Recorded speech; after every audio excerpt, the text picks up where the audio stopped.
마을에는 오래된 말이 하나 있었다. 우물가에서는 죽은 남편의 이름을 부르지 말라. 아이들은 그 말을 놀림처럼 외우고 다녔고 어른들은 그 말을 입 밖으로 꺼내지 않았다. 누가 처음 그런 말을 했는지, 왜 그런 말이 생겼는지 아는 사람은 없었다.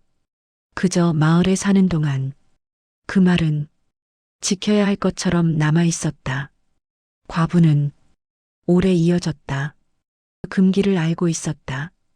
알고 있었고 또 여러 번 들었고 누구보다도 그 말이 자기에게 향해 있다는 것도 알고 있었다. 하지만 마음 한구석에서는 그저 오래된 미신쯤으로 치부하고 있었다. 사람이 죽고 나면 이름 하나 부른다고 무슨 일이 생기겠는가. 그녀는 생각했다. 남편은 마을에서 특별한 사내가 아니었다. 목소리가 크지도 않았고 사람들 앞에 나서지도 않았다. 그저 묵묵히 자기 몫의 일을 하며 살아가던 사람이었다.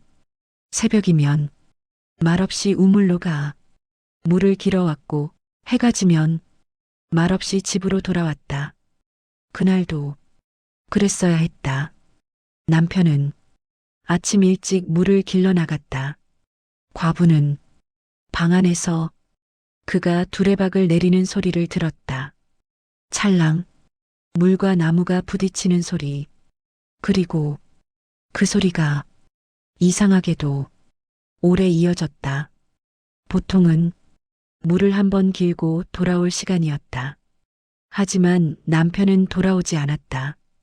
해가 중천에 올랐을 때도 기울기 시작할 때도 돌아오지 않았다. 사람들이 찾아 나섰고 우물 안에서 사내의 몸이 발견되었다.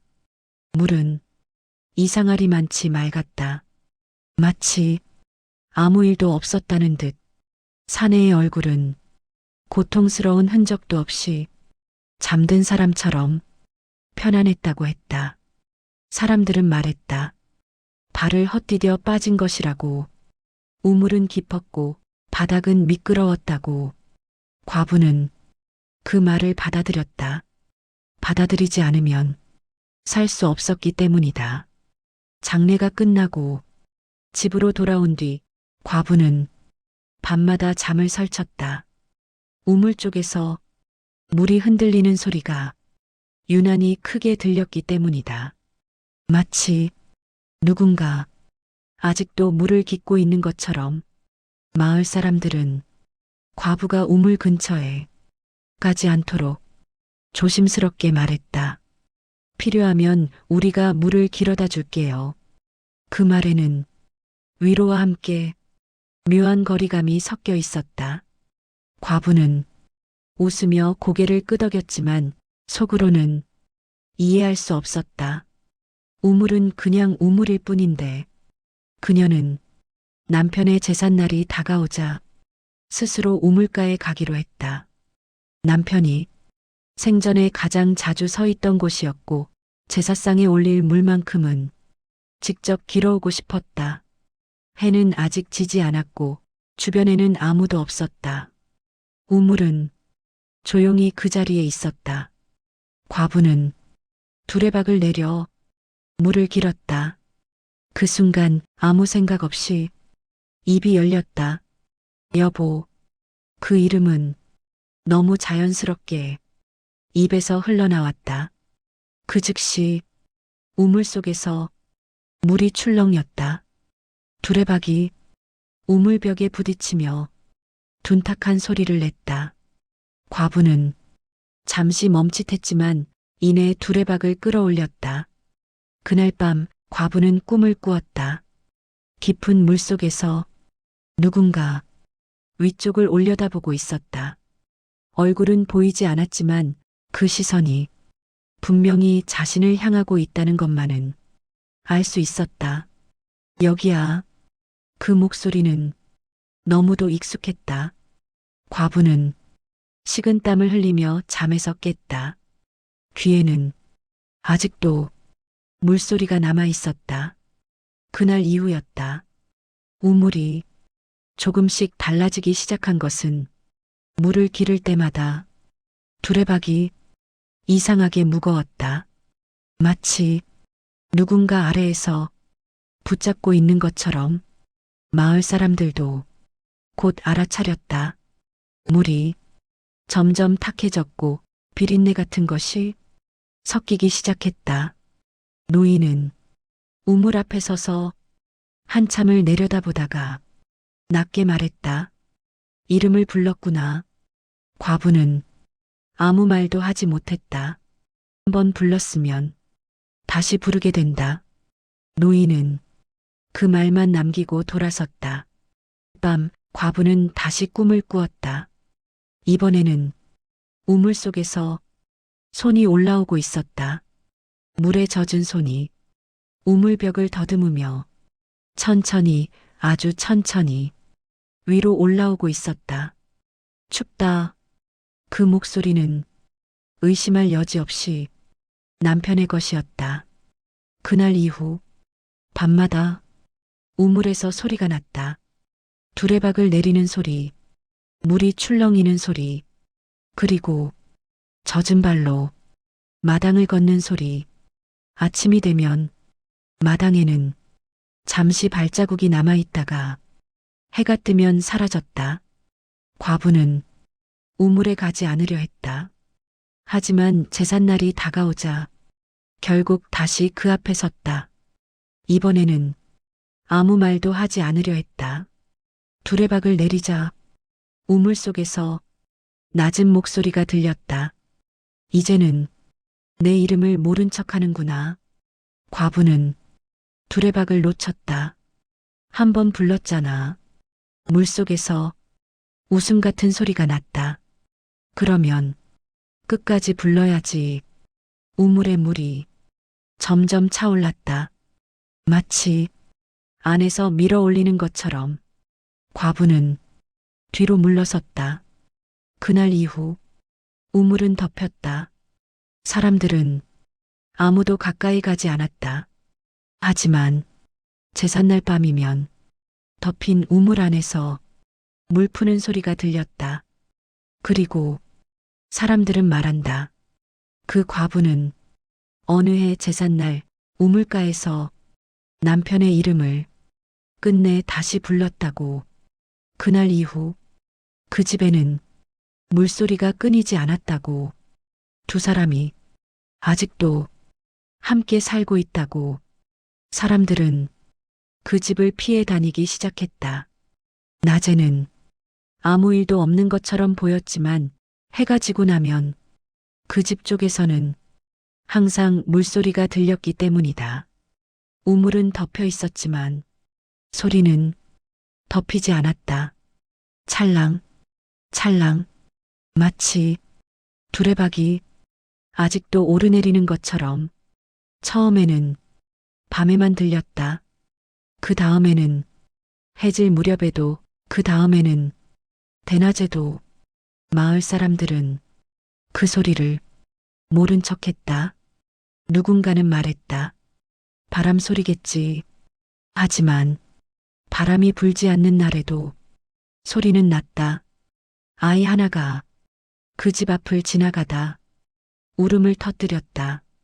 아저씨가 물속에서 나를 봤어. 어른들은 아이의 입을 막았다. 보지 마라. 듣지 마라. 말하지도 마라. 그것이 마을이 선택한 유일한 방법이었다. 과부는 점점 말이 없어졌다.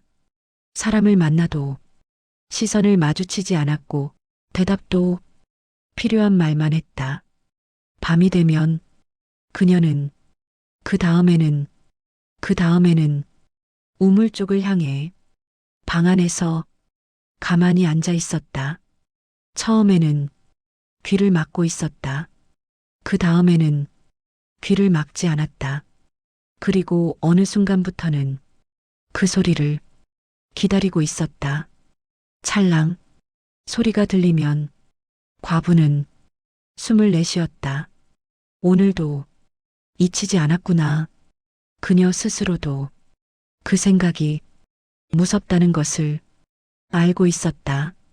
하지만 더 무서운 것은 아무 소리도 들리지 않는 밤이었다. 그런 밤에는 꿈에서조차 남편이 나타나지 않았다. 그날 밤 소리는 집안에서 들렸다. 마루 아래에서 물이 흐르는 소리. 과부는 자리에서 일어나 문을 열었다. 마루는 젖어 있었다. 분명 비는 오지 않았다. 여기까지 왔구나. 과부는 속삭이듯 말했다. 그녀는 이제 놀라지 않았다. 오히려 늦었다고 생각했다. 그날 이후 과부는 우물 쪽으로 물을 기르러 가지 않았다. 대신 밤마다 마루 한가운데 물을 한 그릇 떠놓았다. 처음에는 물 위에 아무 변화도 없었다. 하지만 며칠이 지나자 물 표면이 미세하게 흔들리기 시작했다. 그리고 어느 날 밤 그릇 속 물이 천천히 줄어들었다. 다 마른 그릇 바닥에는 젖은 발자국이 하나 남아 있었다. 과부는 그 발자국을 닦지 않았다. 여보, 그녀는 이제 우물가가 아니라 집안에서 그 이름을 불렀다. 대답은 항상 물소리였다.